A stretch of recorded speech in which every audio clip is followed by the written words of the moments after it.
গত বছরের ৫ আগস্ট বিকেলে বৈষম্য বিরোধী ছাত্র আন্দোলনে অংশগ্রহণকারী এক ছাত্রকে কোনাবাড়ী থানার সামনে প্রকাশ্যে গুলি করে হত্যা করে পুলিশ। কিন্তু গত ১ বছর পেরিয়ে গেলেও খোঁজ মেলেনি শহীদ হৃদয়ের মরদেহের। সেই মরদেহ খুঁজতেই এখন তুরাগ নদে ফায়ার সার্ভিসের ডুবুরি দল। সামাজিক যোগাযোগ মাধ্যমে ভাইরাল হওয়া একটি ভিডিওতে দেখা যায় দূরের কোনো এক ছাদ বা জানালার সামনে থেকে কেউ একজন ভিডিও করছিলেন। এই বুঝি গুলি এসে লাগে আমার গায়ে, এই ভয়ে হাতের ফোনটি বারবার নড়ে চড়ে যাচ্ছিল, ক্যামেরার ফ্রেম লক্ষ্য হারাচ্ছিল। তারপরও ধরা পড়ে এক ভয়ঙ্কর চিত্র।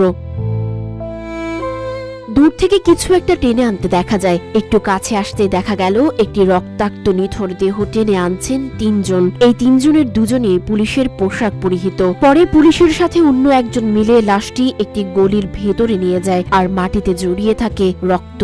তবে নিস্তব্ধ দেহটি নীরবেই জানিয়ে দিচ্ছিল দেহ ছেড়ে প্রাণ ততক্ষণে হারিয়ে গেছে। RICL TMX, যুগের পর যুগ স্থাপনা থাকে মজবুত। আমার বাইরে যে মারি হলা যেতেছে, তারপরে আমি বাইরে খোঁজাখুঁজি করছি।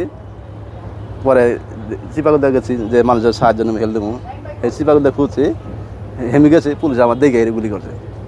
আমার বাইরে বললাম যাইতে পারি না, আমার বাইরে নিকা কেউ হেল্প করতে পারে না, করে না, কারণ গেলেই আমার গুলি করবো।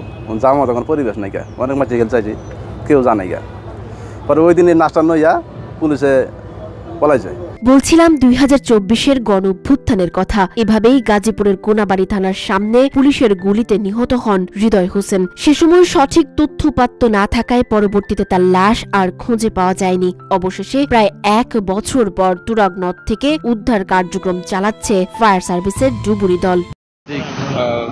অপরাধ ট্রাইব্যুনাল থেকে সেটা হলো যে একজন ২০২৪ সালের যে ছাত্র জনতা যে আন্দোলন ছিল, সেখানে একজন শহীদের লাশ এই পদ্মা ব্রিজের নিচে হয়তো বা ফেলা হয়েছে ধরনের মানে তথ্যের ভিত্তিতে আমাদেরকে অনুরোধ জানানো হয় যে এখানে আমরা যেন ডুবুরির মাধ্যমে একটা তল্লাশি করি আর। তো সেই প্রেক্ষাপটে আমরা আদিষ্ট হয়ে আমাদের টঙ্গী থেকে ডুবুরি টিম নিয়ে আমাদের এই আজকের এই অনুসন্ধান চালানো হয়, সার্চ অপারেশন করা হয়।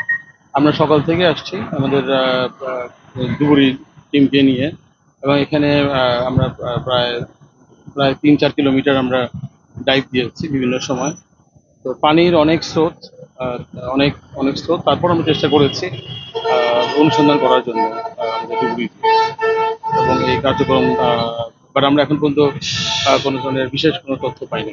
এই ঘটনায় নিহতের বোন বাদী হয়ে আন্তর্জাতিক অপরাধ ট্রাইব্যুনালে একটি হত্যা মামলা দায়ের করেন। এই মামলায় কোনাবাড়ী থানার সাবেক ভারপ্রাপ্ত কর্মকর্তা আশরাফ উদ্দিন সহ ১১ জনকে গ্রেফতার করা হয়। গ্রেফতারকৃতদের স্বীকারোক্তিমূলক তথ্যের ভিত্তিতে তুরাগ নদে নিহতের মরদেহ উদ্ধারের কাজ চালাচ্ছে ডুবুরি দল। বৃহস্পতিবার সকাল থেকে ফায়ার সার্ভিসের ডুবুরি দল কড্ডা বাজার ব্রিজ এলাকা থেকে উদ্ধার কাজ শুরু করে। গাজীপুর ফায়ার সার্ভিসের উপসহকারী পরিচালক মোহাম্মদ মামুন বিষয়টি নিশ্চিত করেছেন।